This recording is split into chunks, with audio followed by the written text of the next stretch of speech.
udah hari keberapa di rumah aja. Entah aktivitas apa aja yang udah dicoba. Corona. Entah apa maksud kedatangannya. Kurasa tak ada hal baik yang dibawa. Yang ada malah menghancurkan segala suka dan tawa. Mulai dari isolasi mandiri, kemunduran ekonomi, hingga kehilangan orang-orang yang dikasihi. Aku mulai muak. Hari-hariku diwarnai rasa panik. Khawatir, akankah hari esok jauh lebih baik? Atau malah makin mencekik?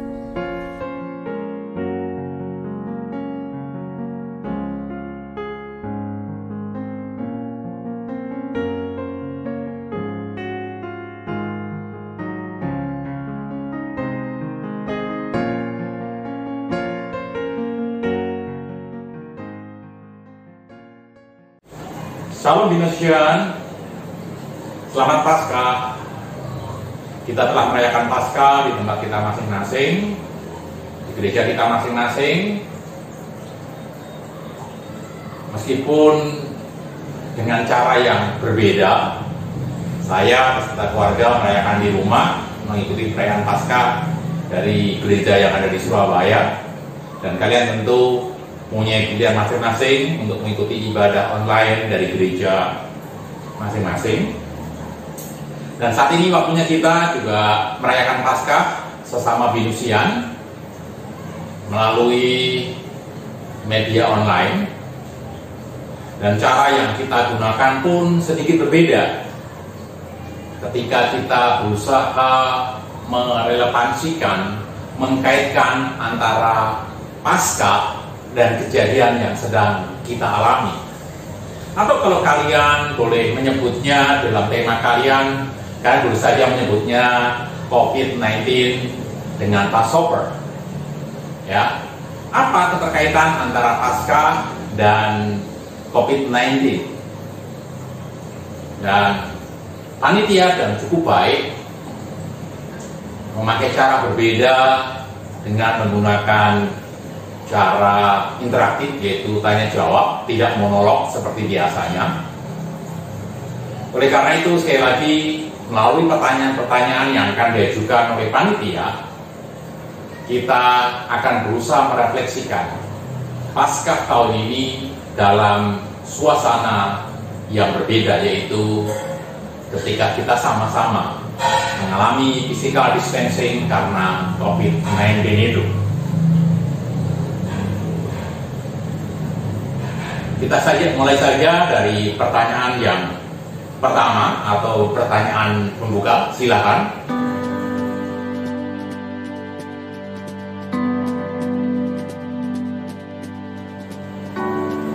Ya, mengapa Tuhan mengizinkan COVID-19 ini terjadi di kehidupan kita?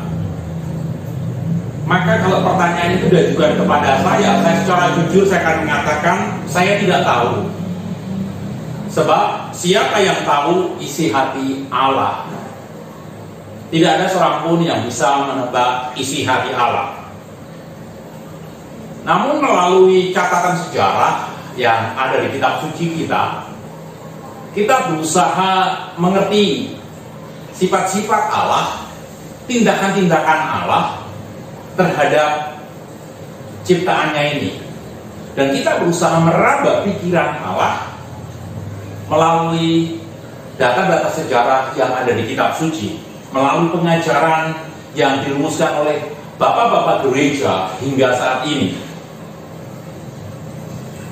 Allah yang kita kenal adalah Allah yang Maha Tahu. Maka Dia tahu tentang COVID-19 ini. Dia juga tahu mengapa, apa yang kira-kira akan dialami umat manusia jika COVID-19 ini merebak. Selain Allah Maha Tahu, kita juga mengenal sikap Allah atau sifat Allah yang Maha Kasih. maka kita akan mengerti bahwa setiap tindakan Allah semata-mata didasari atas kemahakasihan Allah, kemaharahiman Allah. Dia tahu yang terbaik yang bisa diberikan kepada ciptaannya. Kalau kita tahu bahwa Allah Maha Tahu dan Allah Maha Baik, maka pertanyaan berikutnya adalah, kalau Allah Maha Tahu sekaligus Allah Maha Baik, mengapa hal ini terjadi? Bagi umat Kristen, bahwa segala sesuatu yang dilakukan Allah termasuk penciptaan, tujuannya adalah untuk memuliakan nama Tuhan. Atau dengan kata lain, Allah ingin dipermuliakan di setiap kejadian dan setiap tindakannya. Tidak aneh ketika para teolog merumuskan atau para bapak gereja merumuskan di dalam pengakuan iman Westminster, apa tujuan hidup manusia, yaitu untuk memuliakan Allah dan menikmati persekutuan dengannya. Nah, kita masuk kepada 3 hal tadi. Allah Maha Tahu, Dia tentu tahu yang terbaik buat umat ciptaannya, termasuk kita manusia. Dan yang Maha Tahu tadi juga Maha Kasih, maka Dia menghendaki yang terbaik untuk umat ciptaannya. Nah, Dia Maha Tahu, Dia Maha Baik. Kalau Dia tidak Maha Kuasa, maka Dia mungkin menjadi Allah yang ngenes, karena Dia tahu yang terbaik, namun tidak bisa mencegah yang tidak baik. Tapi faktanya, secara teologis kita mengenal Allah Maha Kuasa, maka Dia bisa menghambat hal-hal yang tidak baik. Nah, kalau kita melihat ketiganya tadi digabungkan, Allah yang Maha Tahu, Allah yang Maha Kasih, dan Allah yang Maha Kuasa, tahu bahwa COVID-19 ini tidak baik, tidak menyenangkan. Tentu Allah tidak menghendaki kita tidak sedih atau kita tidak menderita seperti sekarang. Oleh karena itu, 3 sifat tadi menimbulkan dilema. Kalau Allah Maha Tahu, Allah Maha Kasih, Allah Maha Baik, mengapa kejadian yang membuat kita tidak enak, membuat kita menderita, membuat kita tidak nyaman, itu tetap terjadi? Ini berkaitan di dalam teologi dengan istilah teodisi, yaitu bagaimana kita berusaha mengenal, menebak maksud Allah ketika penderitaan itu terjadi. Jadi pertanyaan pembuka tadi cukup baik, ya, mengapa Tuhan mengizinkan hal ini terjadi? Maka jawaban yang bisa saya berikan, saya tidak tahu dengan pasti. Namun yang saya tahu, ketika Allah mengizinkan COVID-19 terjadi, maka semata-mata itu untuk kemuliaannya.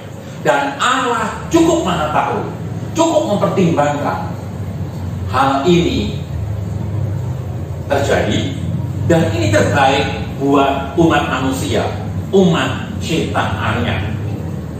Ya, pasti ada nilai baik, pasti ada tujuan baik. Selain untuk kemuliaannya, ini juga untuk kebaikan umatnya. Itu pertanyaan yang utama.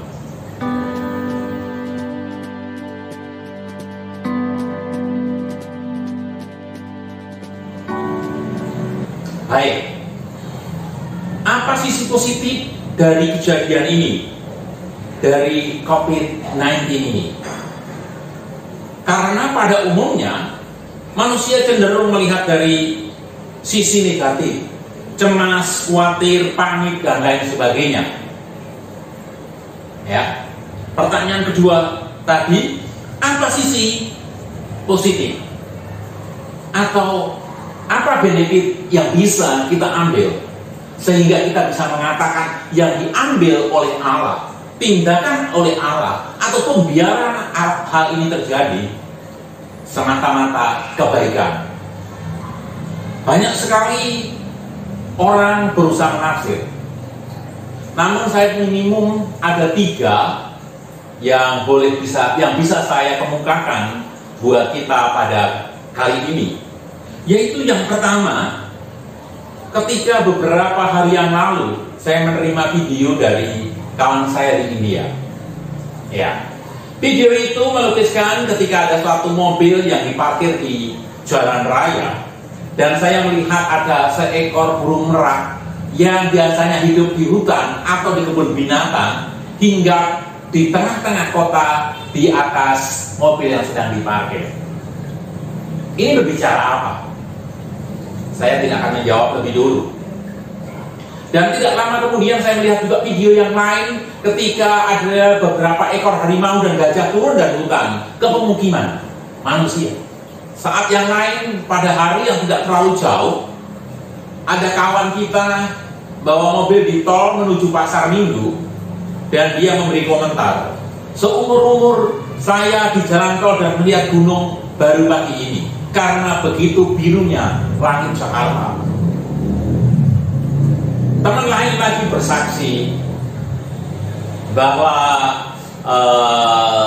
ikan-ikan merapat di pantai yang biasanya berenang jauh dari pantai ini ke pantai. Hal ini membuktikan apa? Alam kembali kepada keseimbangannya. Alam yang harusnya menyatu. Kita sebagai makhluk ciptaan Allah, mahkota ciptaan yang diberi mandat untuk mengelola bumi ini, ternyata menjadi monster buat alam semesta ini, menjadi monster buat bumi ini, menjadi monster buat binatang-binatang yang ada di bumi ini. Maka kalau saya boleh mengatakan, melalui COVID-19 ini Allah sedang ingin mengembalikan keseimbangan alam yang seharusnya, biar manusia boleh sadar bahwa bumi itu bukan semata-mata untuk kita eksploitasi, melainkan untuk kita manage seperti Allah memanage alam semesta ini, karena kita menerima mandat dari Allah. Coba kita bayangkan, sejak awalnya Allah telah menjadikan alam semesta dengan keseimbangan, dan begitu rupa indahnya. Dan untuk menjaga keseimbangan itu Allah memberi apa yang namanya hari Sabat. Saya katakan tadi, langit Jakarta menjadi biru, binatang-binatang di hutan di India menjadi turun karena manusia diam. Manusia itu menakutkan. Nah, coba seandainya manusia itu mentaati apa yang namanya Sabat, setiap Sabtu sekali tidak melakukan apa-apa, atau setiap minggu selain ke gereja kita tidak melakukan apa-apa, saya yakin alam lebih hijau, binatang juga bisa beristirahat. Dan terlebih lagi, kalau seandainya tanah itu tidak ditanami setiap tahun ke-7, maka tanah akan kembali menemukan keseimbangannya untuk subur, dan seterusnya, dan seterusnya. Jadi kawan-kawan binusian, saya tidak mengatakan kebaikan yang pertama dimulai COVID ini, Allah sedang memberikan long sabbatical leave, cuti panjang sabbatical bagi alam semesta. Kita diingatkan untuk merayakan Sabat secara konsekuen. Bukan berarti saya akan terus menganut Adventisme, bukan itu maksud saya. Kalau itu bisa diberikan oleh Allah dan itu baik, mengapa kita tidak lakukan? Sehingga kita bisa menjadi wakil Allah secara bertanggung jawab untuk mengelola alam semesta itu. Ini yang pertama. Yang kedua, istilah physical distancing tidak serta-merta itu bermakna menjadi social distancing. Bukankah sekarang kita merindukan betapa ibadah itu yang selama ini kita anggap biasa-biasa saja, ternyata kita rindukan. Kita rindu teman-teman kita rindu CPK-CPK di gereja, kita rindu bersalaman dengan teman-teman kita rindu meluk tangan kita. Jadi physical distancing tidak serta-merta itu menjadikan social distancing. Bahkan saya memaknai physical distancing ini menjadikan family reuniting. Keluarga-keluarga banyak dipulihkan. Biasanya anak saya yang sulung, alumni BINUS, jadi termasuk BINUSian juga, kalau kerja berangkat pagi sampai malam, setelah itu langsung capek masuk kamarnya. Kalau hari Sabtu, begitu pagi langsung buru-buru pergi temu kangen dengan teman-temannya sesama alumni BINUS, dan pulangnya nanti ngomongnya minggu pagi langsung gereja dan seterusnya. Jadi komunikasi kami sangat rentan. Itu baru masalah dari sisi komunikasi. Saya belum ngomong relasi. Terus anak yang nomor 2 kuliah di Bandung, yang tidak 3 bulan sekali pulang, yang kalau saya dihubungi lewat WhatsApp selalu sulit. Karena keadaan ini, kami dipaksa untuk berkomunikasi, bukan sekedar komunikasi, berrelasi. Dan saya mengucap syukur keluarga kami pulihkan.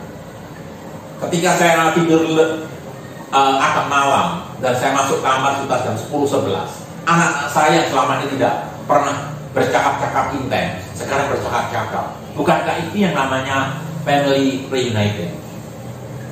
Dan yang ketiga adalah apa yang disebut social caring. Dulu ketika kita naik Gojek, kita memberi tips atau bonus kepada driver Gojek 2.500 saja, agak sulit bukan? Boro-boro kok beri. Kalau bisa kita dapat voucher gratis bukan? Ya kan? Nah, sekarang tidak. Ketika kita tahu driver-driver Gojek sangat kecil pemasukannya, kita tidak sungkan-sungkan merogoh kocek kita di tengah kesulitan kita untuk memberi tips lebih kepada sopir Gojek ataupun yang satu itu apa? Ya, yang satunya lagi yang dari Malaysia. Oke, saya lupa. Ya.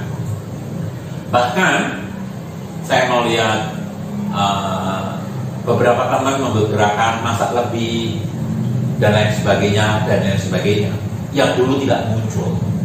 Beberapa teman lagi beli makanan diberikan kepada sopir Gojeknya dan sebagainya dan seterusnya. Ini tidak pernah muncul ketika keadaan normal. Justru karena COVID-19, alam semesta dikembalikan untuk saling mengasihi, dipulihkan dan seterusnya. Itu jawaban saya untuk pertanyaan yang kedua. Ada lagi? Oh iya. Bagian yang kedua, kita dikatakan sebagai manusia lebih mudah untuk merasa cemas, khawatir, panik saat-saat seperti ini. Apakah ini wajar? Menurut saya enggak masalah. Yang jelas ketika orang secara umum memandang kejadian ini secara negatif, mari kita berpikir secara positif seperti 3 contoh yang saya berikan. Jangan pernah memandang negatif karya Allah, karena Allah tidak pernah salah mengambil keputusan dan tindakan.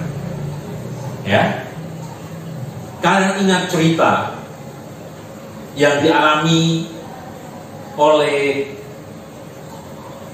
kawan kita Daniel, Sadrak, Meshach, Abednego ketika mereka dibuang ke tanah Babel.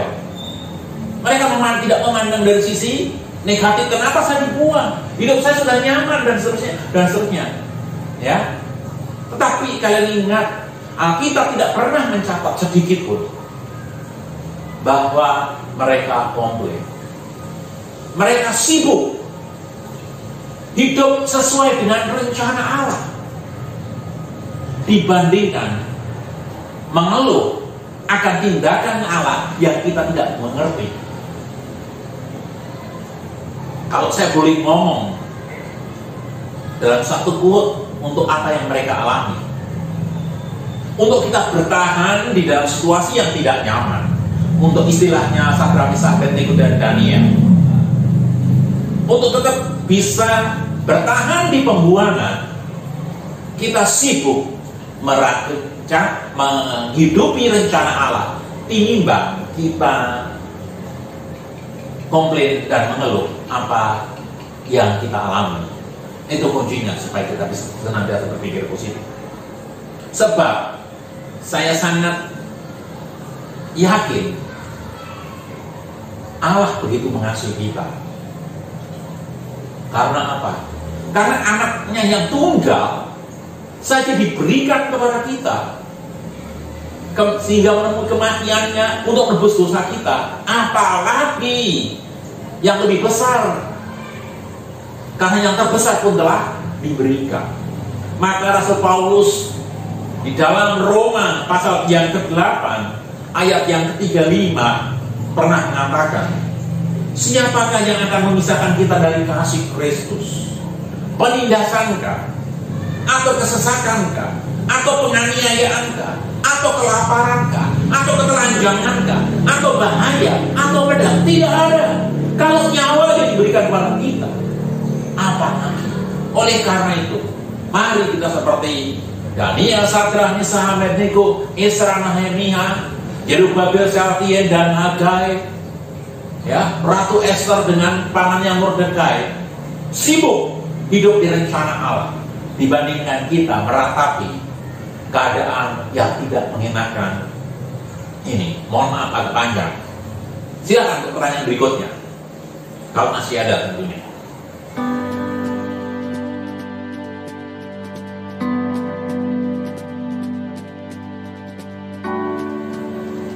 Baik, apakah sebagai orang Kristen perasaan takut itu merupakan hal yang wajar untuk kita rasakan? Iya. Jangankan kita manusia, Tuhan Yesus sendiri pernah takut, bukan? Sebelum masuk Paskah yang kita peringati sekarang, ketika Tuhan Yesus berdoa di Taman Getsemani, Injil Sinoptik mencatat Tuhan Yesus berkata kepada murid-muridnya, ya, hatiku sedih, mau mati rasanya. Turutlah bersama aku berjaga-jaga. Sebagai manusia, dia juga takut, juga khawatir, hal yang wajar. Namun, sebagai pribadi yang taat kepada Sang Bapa, yang sebelumnya bertakut, khawatir, bahkan dikatakan keringatnya menetes bercampur dengan darah. Secara medis itu adalah karena pecahnya pembuluh darah, karena stresnya luar biasa. Dan dia berdoa, sekiranya mungkin cawan ini lalu daripada aku, namun jangan kehendakku, melainkan kehendakmu. Kita boleh takut, kita boleh khawatir, kita boleh bertanya kepada Allah, mengapa hal itu terjadi. Namun di balik semua itu, mari kita ingat, Tuhan tidak sedang gambling ketika membiarkan hal-hal yang tidak baik, kesakitan, penderitaan terjadi pada umat tebusannya. Pasti ada rencana di balik itu. Karena tidak komplain, Sadrak, Meshach, Abednego menjadi gubernur-gubernur wilayah, Daniel menjadi perdana menteri 3 raja berturut-turut. Nehemia yang dulunya hanya juru minuman raja menjadi seorang bupati yang memimpin pembangunan tembok Yerusalem beserta Israel. Ratu Esther dengan pamannya Mordekai bersama-sama membebaskan orang Israel dari ancaman genosida. Juga Hagai beserta Yerubabel bin Syaltiel pulang untuk membangun bait Allah. Yusuf untuk menyelamatkan keluarganya. Ini orang-orang yang selalu melihat rencana Allah, tindakan Allah pasti benar. Karena apa? Karena karakter Allah yang mengatasi tidak mungkin tinggal. Ayub yang pertama juga tak mengerti akan tindakan Allah yang membiarkan dia menderita, dicobai oleh iblis. Di akhir pernyataannya, akhirnya Ayub berkata demikian. Dan dulu dari orang aku mendengar tentang engkau, sekarang aku melihat engkau dengan mataku, menjadi mengenal Allah. Sekali lagi, tidak mungkin Allah salah mengambil keputusan.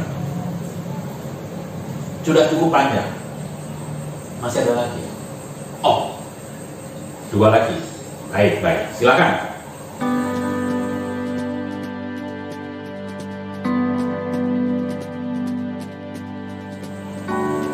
Baik. Apa makna kematian dan kebangkitan Kristus terhadap wabah COVID-19?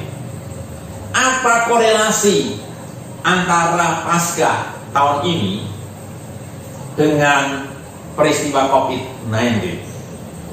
Paskah, bahasa Ibrani Pesach, diterjemahkan dengan baik ke dalam bahasa Inggris Passover. Ya, yang mau menggunakan kata Happy Easter nggak masalah, Happy Passover juga nggak masalah. Tetapi saya akan lihat makna dari kebergeseran makna dari Paskah Perjanjian Lama dan Paskah Perjanjian Baru. Ada kontinuitas di sana. Kata Paskah atau Passover artinya dilewati. Apanya yang dilewati? Waktu itu ketika Firaun mengeraskan hatinya, Allah menghukum seluruh anak laki-laki sulung yang ada di Mesir, termasuk binatang, pasti mati. Dan untuk orang-orang Israel, untuk bangsa Yahudi, melalui Musa diingatkan, kalau kamu menaruh darah domba yang disembelih untuk pesta Paskah di pintu-pintu rumah, maka ketika malaikat maut melewatinya, melihat ada tanda itu, maka malaikat maut tidak akan masuk ke rumah itu dan anak sulung di rumah itu akan selamat. Binatang sulung di keluarga itu akan selamat kalau ada tanda itu di pintu rumah. Artinya, karena darah binatang yang dikorbankan itu, maka maut melewati. Dan bagi orang Mesir yang tidak menaruh itu karena tidak tahu, seluruh anak sulung, seluruh binatang yang sulung mati. Artinya, gara-gara darah tadi, gara-gara tanda anak domba tadi dilewati. Itu Paskah Perjanjian Lama. Paskah Perjanjian Baru, karena darah Kristus yang harusnya seluruh manusia menemui kebinasaannya, dan kita yang percaya menaruh darah Kristus di dahi kita melalui iman kita kepada Kristus, kita dilewati dari kematian kekal. Itu Paskah Perjanjian Baru. Terus apa kaitannya dengan COVID-19? Karena Kristus telah menang atas dosa dan kematian, maka Kristus pun mampu menolong kita supaya kita dilewatkan dari COVID-19 sesuai kerelaan kehendaknya. Namun, jika ada dari kita atau keluarga kita yang ternyata tidak lolos dari COVID-19, tidak dilewati dari COVID-19, yakinlah Tuhan ada rencana yang baik. Entah buat orang yang harus meninggal karena COVID-19, atau untuk saudaranya, atau untuk keluarganya. Saya mau kasih contoh. Untuk kebaikan selalu ada yang dikorbankan. Kalau kalian mau makan ayam goreng, ada ayam yang dipotong, bukan? Kalau kalian pengen makan babi panggang, ada babi yang dikorbankan, bukan berarti si pemotong babi jahat, enggak. Karena demi kita yang dikasihinya, orang tua kita potong ayam, kita belikan babi dan lain sebagainya. Setiap kebaikan selalu ada yang dikorbankan.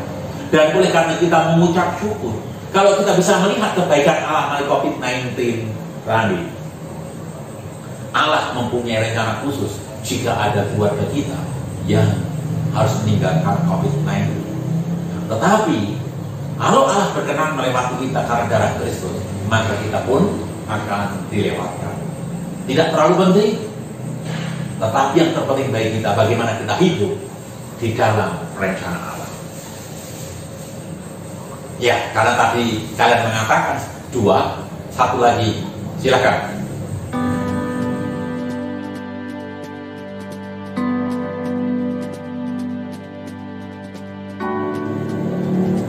Oke, apa pesan Bang Yunas untuk semua orang yang menyaksikan video ini, khususnya mahasiswa Kristen dalam masa self quarantine atau physical distancing ini?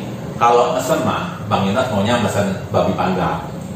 Tapi ini pesan atau kata-kata yang bisa atau quote yang boleh diingat oleh teman-teman sekalian beraya Paskah tentunya, bukan? Baik. Sekali lagi, Allah membiarkan adanya jatuh korban di COVID-19 demi kebaikan orang-orang yang dikasihinya. Ya, Roma 8 ayat 28. Nah, kalau Allah sedang merelakan korban itu terjadi untuk kebaikan kita, maka kita juga tidak boleh main-main dengan kebaikan Allah melalui COVID-19 tadi. Ya. Oleh karena itu, selama menjalani self quarantine, selama menjalani physical distancing, mari kita memanfaatkan waktu dan kesempatan ini sebaik mungkin. Ya, kalian bisa menemukan sekarang gara-gara COVID-19 ini, gara-gara physical distancing, banyak kursus online yang bersertifikat yang diberikan secara gratis. Kemarin saya baru memforward Oracle Programming gratis saya kepada anak saya.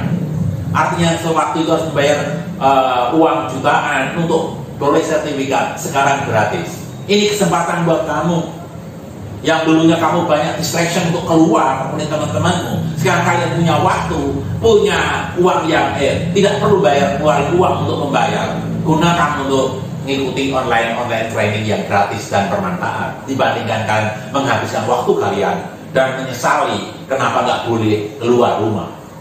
Ya. Yang kedua, tadi saya menyebut ada family reuniting.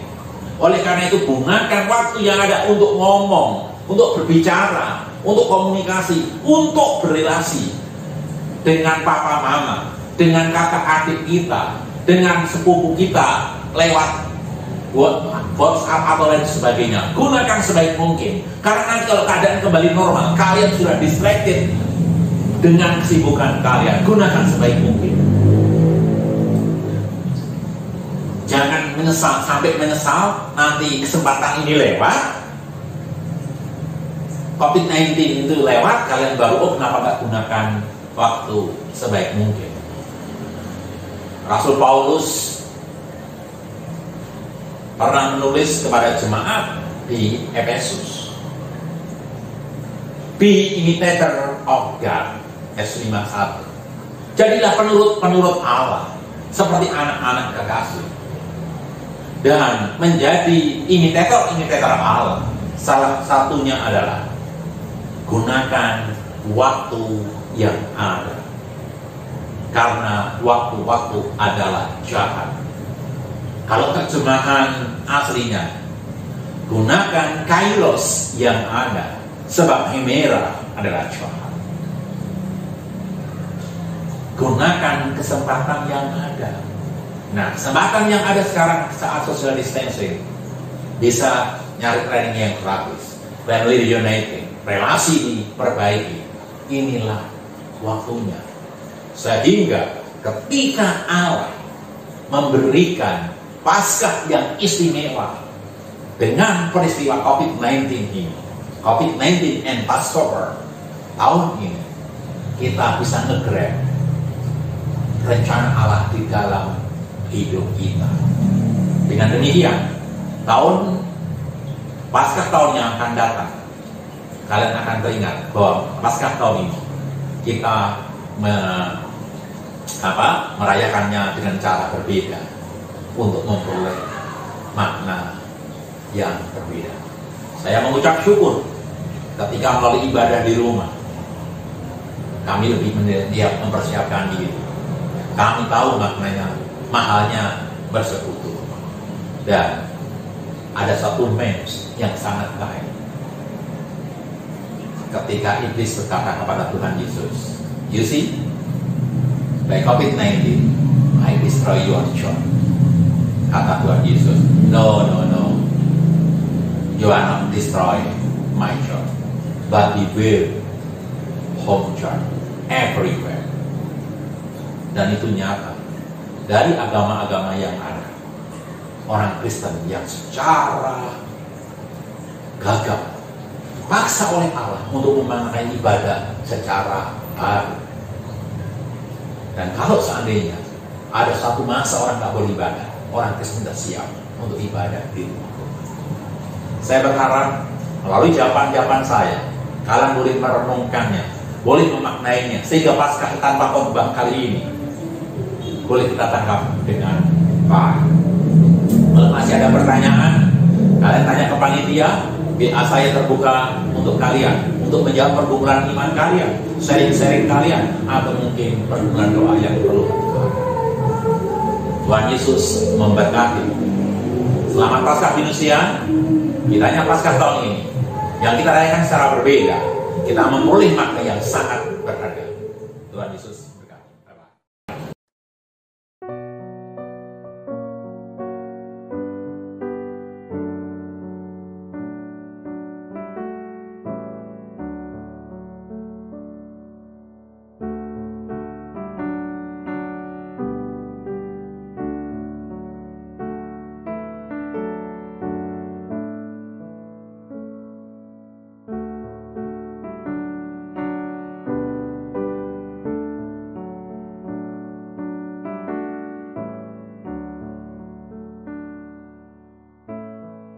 Aku yang terbatas mencoba menyelami pikirannya yang sangat luas, menilai bahkan menghakimi baik buruknya kejadian ini, dan terus berkeluh kesah tanpa henti. Tetapi melalui pandemik, kusadari dia Bapa yang baik, tahu mana yang terbaik. Aku diizinkan melewati kejadian pelik agar mata ini celik. Tanpa kusadari, begitu banyak hal baik yang terjadi. Melalui peristiwa ini, Tuhan memulihkan bumi. Tak hanya itu, Ia memulihkan setiap keluarga, mencairkan hati yang beku, dan mengobati setiap luka. Dalam masa-masa ini, ku mau tetap percaya Kau Bapa yang takkan tinggalkanku. Saat gelap kabut menyelimuti langkahku, ku mau tetap percaya Kau Bapa sumber terangku. Saat masa depan tampak begitu suram, ku mau tetap percaya Kau merancang masa depan yang penuh harapan bagiku. Dan kini, untuk hidup ini, biar kehendak-Mu saja yang jadi.